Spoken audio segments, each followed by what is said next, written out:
आचार्य कुंद कुंद स्वामी स्वयं लिखते हैं, जम सक्कई तम केरे जमना सक्के तम च सद्धरणम। अरे जितनी हमारी शक्ति हो उतना हमें करना चाहिए, और शक्ति यदि हमारे पास करने की नहीं है तो हमें श्रद्धा ने करना चाहिए। जैसे मुनिराज बनना चाहिए, पंडित साहब मुनिराज बनना, प्रत्येक व्यक्ति को दिगंबर दीक्षा धारण करना चाहिए। और अगर मान लीजिए शक्ति नहीं है बनने की, मुनिराज बनने की शक्ति नहीं है, कोई एकासन नहीं कर सकता है, केस लॉन्च नहीं कर सकता है, पद विहार नहीं कर सकता, बोलो ना हाना तो बोलो, पद विहार नहीं कर सकता है, विदाउट ड्रेस के नहीं रह सकता है ना, और खड़े होकर के आहार नहीं कर सकता है, कर पात्र में आहार नहीं कर सकता है, बिना दद्दा और बिना गद्दा के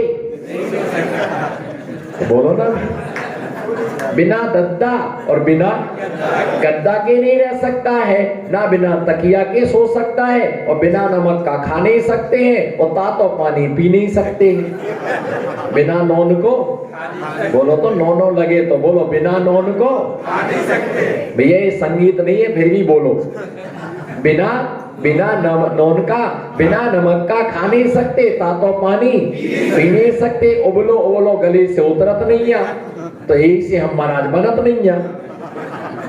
भैया ध्यान रख करके चल रहा है कि हर किसी के बस की नहीं है कि मुनिराज बन जाओ, शक्ति नहीं है तो कम से कम श्रद्धा न करो कि इन्होंने सही मार्ग का चयन किया है, बोलो इन्होंने सही मार्ग का चयन किया है, हमें भी इसी मार्ग पर आने वाले समय में क्या करना है, हमें भी इसी मार्ग पर चलना है, आज नहीं तो कल। तो शक्ति नहीं है तो क्या करना चाहिए, हमें श्रद्धा न करना चाहिए, और शक्ति नहीं है तो हमें पूर्णतः श्रद्धा न करना चाहिए देव शास्त्र गुरु पर। और शक्ति के साथ दूसरा शब्द क्या दिया था, भक्ति है ना, शक्ति और शक्ति के साथ क्या है ना, भक्ति के साथ हमें भगवान देव शास्त्र गुरु की भक्ति हमें करना चाहिए। सबसे पहले उठ करके भगवान का दर्शन करने का भाव जगे तो भगवान का अभिषेक के साथ भगवान की पूजा, कभी कदाचित भगवान का विधान आदि होता है तो विधान आदि करना, अभिषेक आदि करना, ये सौभाग्य हमें सब भक्ति से है ना मिलते हैं। समय किसी के पास होता नहीं है, बोलो समय किसी के पास, कस के मुस्कुरा के, समय किसी के पास होता नहीं है, समय निकाला, और समय निकालोगे नहीं राजा जी, समय निकालोगे नहीं तो समय निकल अच्छा, समय निकालोगे नहीं तो समय निकल जाएगा। और समय कैसे निकल गया, एक किसी हट्टे कट्टे से नहीं, एक किसी बुढ़े से पूछना, वो कहेगा सब निकल गया, कुछ नहीं बचा है। बुढ़ापे का मतलब होता है कि माल सारा बिक गया है और सिर्फ दुकान खाली पड़ी है। बुढ़ापे का मतलब क्या होता है, माल सारा बिक गया है और दुकान खाली पड़े हुए है। ये सब काम बुढ़ापे में नहीं होते हैं, ये सब युवा अवस्था में ही होते हैं। चंद्रगुप्त का एक सपना, क्या चंद्रगुप्त का एक सपना था कि चंद्रगुप्त ने 8वें नंबर का सपना देखा था, और उस सपने में उन्होंने 2 तरुण बैल देखे। जिन तरुण बैल का अर्थ उन्होंने बतलाया, तरुण बैल का अर्थ उन्होंने बतलाया कि इस पंचम काल में युवा मुनिराज ही जिन धर्म के लिए निभा सकेंगे, युवा मुनिराज ही जिन धर्म का रथ चला सकेंगे। पंचम काल में युवा मुनि जिन धर्म बढ़ाएंगे, मुनियों की चर्या चौमासे युवा कराएंगे। पंचम काल में युवा साथी जिन धर्म बढ़ाएंगे, मुनियों की चर्या चौमासे पंचम काल में युवा साथी जिन धर्म बढ़ाएंगे और मुनियों की चर्या चौमा से युवा कराएंगे। इस नहले के ऊपर दहलाए जब तब पूजा कर न सकेंगे लोग बुढ़ापे में, जब तब पूजा कर न सकेंगे लोग बुढ़ापे में, पंच प्रपंच में लगे रहेंगे हाय बुढ़ापे में, पंच प्रपंच में लगे रहेंगे हाय बुढ़ापे में। उन्होंने स्वप्न देखा, उन्होंने सपना कि पंचम काल में युवा मुनिराज ही जिन धर्म को क्या करेंगे, बढ़ाएंगे, है ना। इनके द्वारा ही जिन धर्म का रथ खींचा जाएगा। और आप देख रहे इस पंचम काल में युवा मुनिराज ही क्या कर रहे हैं, युवा मुनिराज ही, है ना, जैनेश्वरी दीक्षा को स्वीकार कर रहे हैं। 25-25 की संख्या में, 30-30 की संख्या में, है ना, युवा मुनिराज ही, है ना, बन रहे हैं। और उनके द्वारा धर्म की क्या हो रही है, उनके द्वारा धर्म की प्रभावना हो रही है। तो ये ध्यान रख करके चलना, है ना। जब तक पूजा कर ना सकेंगे लोग बुढ़ापे में, किसमें, जब तक पूजा कर ना सकेंगे लोग बुढ़ापे में, और पंच प्रपंच में लगे रहेंगे हाय, पंच प्रपंच में लगे रहेंगे हाय हाय बुढ़ापे में, बुढ़ापे में लोग पंच प्रपंच में लगे रहेंगे। तो दूसरा क्या है, भक्ति। दूसरा क्या है, भक्ति। जब तक है शक्ति तब तक करते रहना भक्ति। और तीसरा शब्द हमने दिया था युक्ति, हमें कैसे करना है वो युक्ति हमारे पास में होना चाहिए, है ना। कैसे हमें पूजा करना है, कैसे हमें आराधना करना है, कैसे हमें भक्ति करना है, कैसे हमें समय निकालना है, इसका नाम क्या है, युक्ति। और चौथे का नाम है नुक्ति, है ना। नुक्ति के लिए हर आदमी चाहता कि हमें नुक्ति मिल जाए, है ना। चौथा नुक्ति दिया है और पांचवा दिया है मुक्ति, है ना। जैसे नुक्ति भी पुण्यशाली को मिलती है और मुक्ति भी पुण्यशाली को मिलती है। और नुक्ति वाले संसार में बहुत हैं, पर मुक्ति वाले बहुत कम हुआ करते हैं। हम ये सोचें कि भगवान संसार के बंधनों से छुटकारा हमें कैसे प्राप्त हो, संसार के बंधनों से हम मुक्त कैसे हो। बार बार जन्म लिया, बोलो बार बार जन्म लिया, बार बार मरण किया, बार बार जन्म लिया, बार बार मरण किया। ऐसा कोई स्थान नहीं है जिस स्थान को हमने अपना जन्म का स्थान ना बनाया हो। ऐसा कोई स्थान नहीं है कि जिसको हमने अपने मरण का स्थान नहीं बनाया हो। प्रत्येक स्थान को जन्म और मरण का हमने स्थान बनाया। कितनी बार जन्मेंगे, कितने बार मरेंगे, कितने बार हम दुख भोगेंगे, कितने बार संयोग हुआ, कितने बार वियोग हुआ, कितने बार हम रोए हैं, कितने बार हम हंसे हैं, कितने बार अपनों से बिछड़े हैं और अभी भी दुखों से छुटकारा नहीं मिला है ना। पैसा वाला है तो वो भी दुखी है, पैसा वाला है तो वो भी क्या है, दुखी है। और गरीब है तो वो भी क्या है ना, गरीब आदमी इसलिए दुखी है। बोलो गरीब आदमी गरीब आदमी इसलिए दुखी है कि मैं पैसा वाला बन जाऊं, और पैसा वाला इसलिए दुखी है कि मैं इसको भोग, मैं इसके लिए भोग कैसा करूंगा। एक दिन ऐसा आएगा, बोलो एक दिन, बोलो हाथ उठाओ, एक दिन ऐसा आएगा कि माल माल पड़ा रह जाएगा। बोलो ना, हर की जिंदगी एक दिन ऐसा, एक दिन ऐसा आएगा माल माल यहीं पड़ा रह जाएगा और उसका मालिक यहाँ से, बोलो ना, माल माल यहाँ पड़ा रह जाएगा और उसका मालिक यहाँ से चला जाएगा और माल सबका सब यहीं पर पड़ा रह जाएगा। न रत्ती भर साथ में लाई थी, बोलो न रत्ती भर साथ में लाई थी, और न रत्ती भर साथ में। जैन आगम का शाश्वत सिद्धांत है, ना तो लाने की व्यवस्था है, बोलो राजेश जी, बोलो ना तो लाने की व्यवस्था है और ना यहाँ से। फिर हैरान क्यों हो रहे हो? कितना सोना पहन लो, कितना भी सोना पहन लेना, पर पेट तो रोटियों से ही भरेगा। जो साधु को ना खिला सका 2 रोटियां, बोलो बताओ ना, जो साधु को ना खिला सका 2 रोटियां, उसकी क्या काम की सोने की पेटियां। हंसना नहीं है, बोलना भी है। जो ना हंसे समझना जबरदस्त फंसे। बोलो, फिर से बोलो। जो ना खिला सका साधु को 2 रोटियां। अब जोर लगाओ ना, इस 1.25 कुंटल का शरीर क्या काम में आएगा आपका। जो ना खिला सका साधु को 2 रोटियां, उसकी क्या काम की सोने से भरी पेटियां। जो ना खिला सका साधु को 2 रोटियां, उसकी क्या काम की 2 बहुएं 2 बेटियां।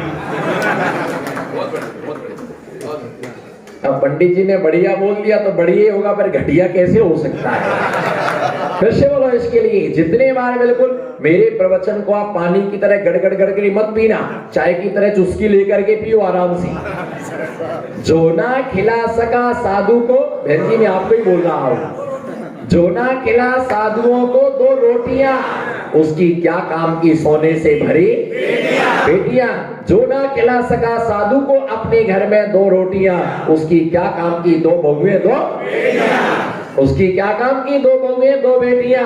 अरे याद करो कि तुम महलों में, घरों में, मकानों में सारी व्यवस्था होने के बाद तुम साधु को आहार नहीं करा पाते, चौका नहीं लगा पाते। 24 घंटे की बीमार, क्या करें, घुटने दर्द करती, क्या करें, कमर दर्द करती, क्या करें, कहना गर्दन दर्द करती, किट्टी पार्टी में जाने में कुछ भी नहीं दुखता। अभी 56 दुकान जाना हो तो फटाक से तैयार हो जाए। 56 दुकान जाना हो है ना, तो फटाफट है ना तैयार हो जाए, कुछ नहीं दुखता है। वो तो चौका है ना, तो चौका के समय 14 बीमारियां हैं, 28 समस्या सामने आती है। ये देख, 14 बीमारी और 28 समस्याएं सामने व्यक्ति की आती हैं। क्या काम का तुम्हारा इतना वैभव। अरे याद करो है ना कि साधुओं के लिए जंगलों में आहार करा दिया, और किसने, साधु के लिए जंगल में आहार किसने कराया। एक तो राम और सीता ने है ना दिगंबर मुनिराज को जंगल में आहार कराया। दूसरी बात है कि वज्र जंग और श्रीमती नाम की जो रानी थी, जो आगे चल के है ना वज्र जंग भगवान माँ आदिनाथ स्वामी का है ना जीप बना, और जो क्या है श्रीमती का जीप था वो राजा श्रेयांश, आगे जाकर के श्रेयांश बना वज्र जंग, और श्रीमती दोनों ने जंगल में भोजन बना करके रखा। क्या आकाश मार्ग से वे युगल मुनिराज वहां पर आ रहे थे, और श्रीमती और वज्र जंग की जो जीव थी, उन्होंने देख लिया कि आकाश मार्ग से युगल मुनिराज आ रहे हैं। जब उन्होंने देखा कि अरे सौभाग्य अनायास हमारे लिए प्राप्त हो गया है, क्यों ना इस मौके का फायदा उठा लिया जाए, और पड़गाहन किया। तो पड़गाने से वे युगल मुनिराज पड़क भी गए उनके वहां, और उन्होंने आहार दान कराया।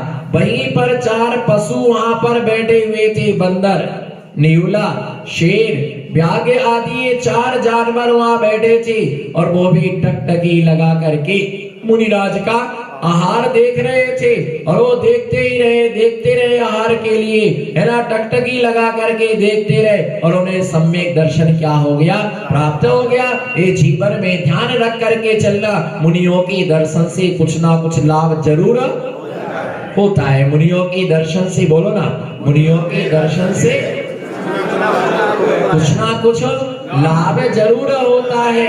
ऐसा हो नहीं सकता है कि मुनिराज के दर्शन हो और हमारे लिए कुछ लाभ ना हो। नियम से कुछ ना कुछ लाभ होता है। अगर हमारा श्रद्धान यथार्थ है तो सारा खेल श्रद्धान का है। किसका?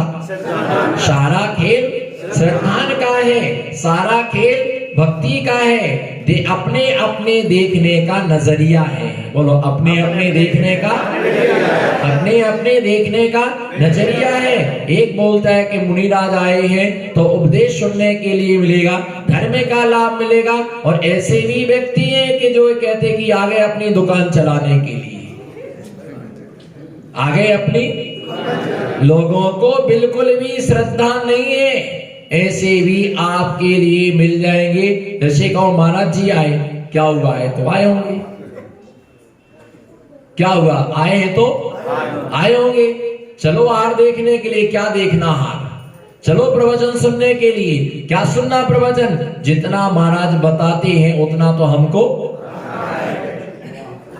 जितना महाराज बताते हैं उतना तो हमको, हाँ बिल्कुल आता होगा।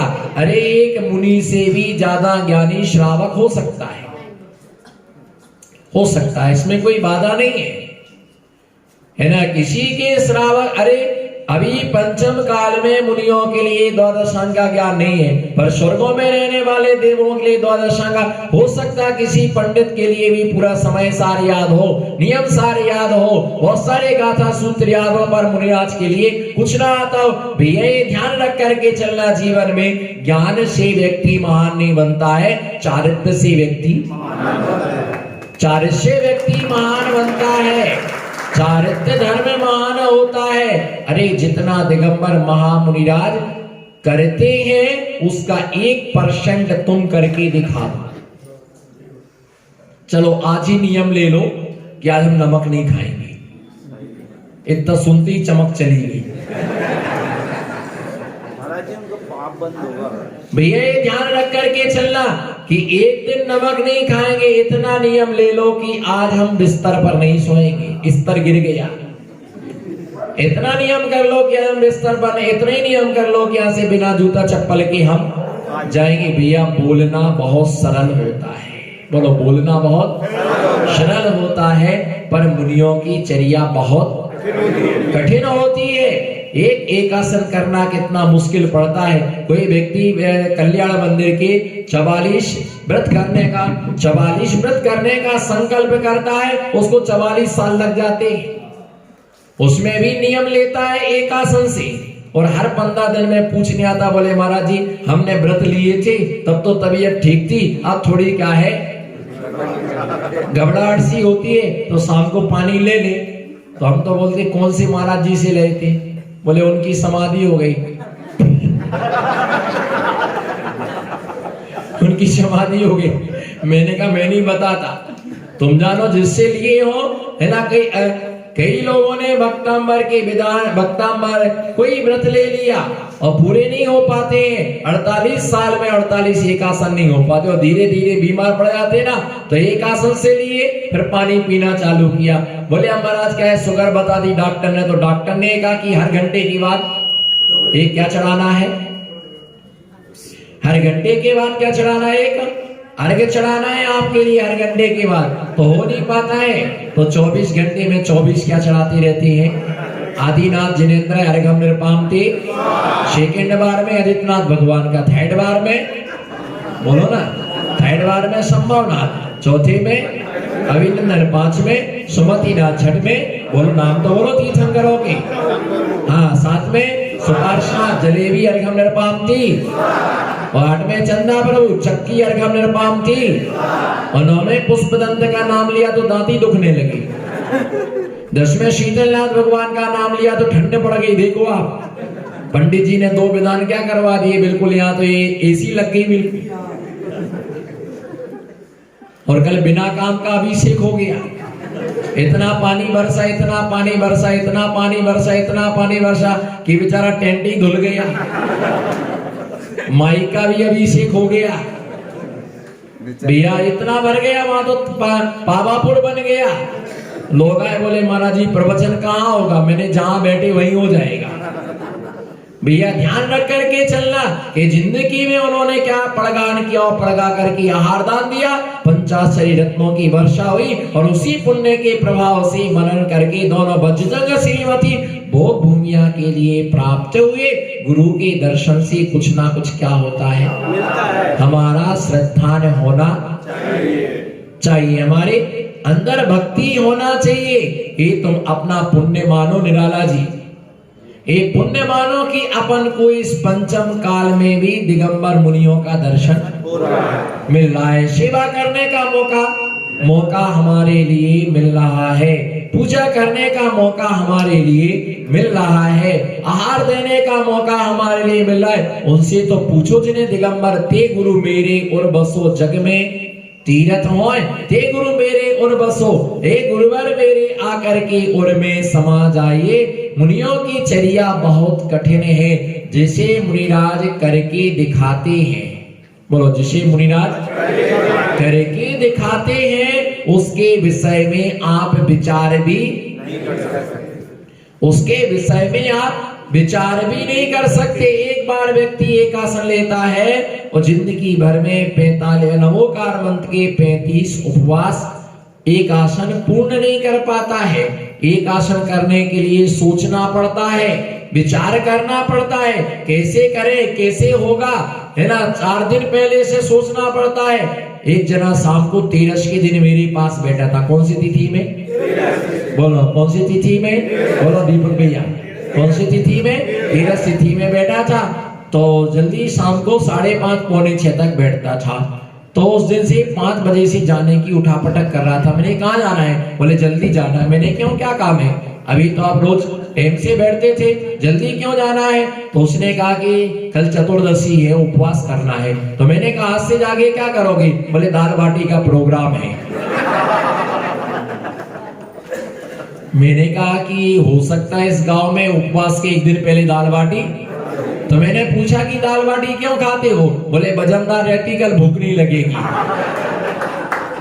वजनदार रहती है, बोलो ना भैया, वजनदार रहती है तो खा लेंगे तो क्या है, भूख नहीं लगेगी। तो मैंने कहा मैंने तो ऐसा कहीं मूलाचार में नहीं पढ़ा कि जिस दिन, है ना, अगर अष्टमी को उपवास करना है तो महाराज जी को सप्तमी को बाटी रोसी पाड़ना करना चाहिए। 14 को उपवास करना है तो 13 को क्या करो, है ना, बाटियां खाना चाहिए। बोले कुंद कुंद स्वामी की गाथा नहीं है, ये तो हम रागियों की गाथा है। मैंने कहा भैया जा जल्दी जाओ भैया। एक आसन यदि आज करना, कल एक आसन करना है तो उसकी सेटिंग आज से करते हैं। थोड़ा हैवी खाओ, बोलो हैवी खाओ। उपवास करना है तो आज से रात को 11 बजे तक दूध पीते रहे। बोले 12 बजे से दिल लग जाएगा, 12 बजे से दिल लग जाएगा। और यहाँ पर चतुर्दशी का उपवास हुआ, वह अमावस्या आ नहीं पाई। 5 बजे से तो मंदिर की घंटियां बजने लगी, मालियों को गाली देने लगे। बोले इतनी देर तक सोता है करम का कल्ला, अभी तक कोई नहीं आया, पुजारी नहीं आए। और जाकर के भगवान को खिड़की में से दर्शन कर लेता है। खिड़की में से दर्शन करने के बाद सीधा जाकर उकावली पर गिर पड़ता है। ये जमाना है कि पूरा उपवास भी आदमी नहीं कर पाता है। और बराबरी किससे कहते? महाराज जी आए तो आए होंगे। आलू नहीं छोड़ती, प्याज नहीं छूटती, रात्रि भोजन नहीं छूटता है। रात्रि भोजन का त्याग है पर फरारू का त्याग नहीं है। फरारू का त्याग नहीं, केला चलता है, केले खिचड़ी। भैया जैन दर्शन चारित्र्य पर टिका हुआ है। किस पर? हमारे जैन दर्शन में चारित्र्य की पूजा होती है। किसकी पूजा होती है? चारित्र्य धर्म की हमारे जैन आगम में पूजा होती है। हमारे जैन आगम में चारित्र्य के लिए श्रेष्ठ बताया है। हमारे जैन आगम में चारित्र्य के लिए मान बताया है। चारित्र्य के बिना सब शून्य, घर में रहकर के दर्शन और ज्ञान हो सकता है। कहाँ? घर में रहकर के दर्शन और सम्यक दर्शन हो सकता है। ये हमारा श्रद्धान है ना, कि श्रद्धान व्यक्ति का बतलाता है कि जब व्यक्ति श्रद्धा के साथ ये सोचता है आज हमारे घर में आहार हुआ, धन हो गया मेरा घर, आज आपके चरण स्पर्श करने का मौका मिला, आज आपके पाद प्रक्षालन करने का मौका मिला, आज शांतिनाथ विधान करने का सौभाग्य मिला। वर्षों के बाद ऐसा मौका मिला। बोलो अमित भाई, वर्षों के बाद, बोलो अमित भाई, वर्षों के बाद ऐसा मौका मिला। इतना आनंद आ रहा कि धर्म की ये गंगा बहती रहे, इसका मतलब तुम्हारी कसाएं कम हुई है, तुम्हारे आत्मा के परिणामों में निर्मलता आई है। और अभव्य वे कहलाती है कि जिन्हें सब कुछ सुनने के बाद, सब कुछ देखने के बाद, जिनके जीवन में रत्ती मात्र भी श्रद्धा, रत्ती मात्र जिनके जीवन में क्या नहीं बनता है, श्रद्धा नहीं बनता है, ऐसे ही जीव क्या कहलाते हैं, अभव्य कहलाते हैं, मिथ्या दृष्टि कहलाते हैं। ऐसे लोगों का पीछा संसार कभी भी छोड़ता नहीं है। वे संसार में ही क्या करते रहते हैं, जन्म और मरण निरंतर करते रहते हैं, सुख दुख का क्या करते हैं।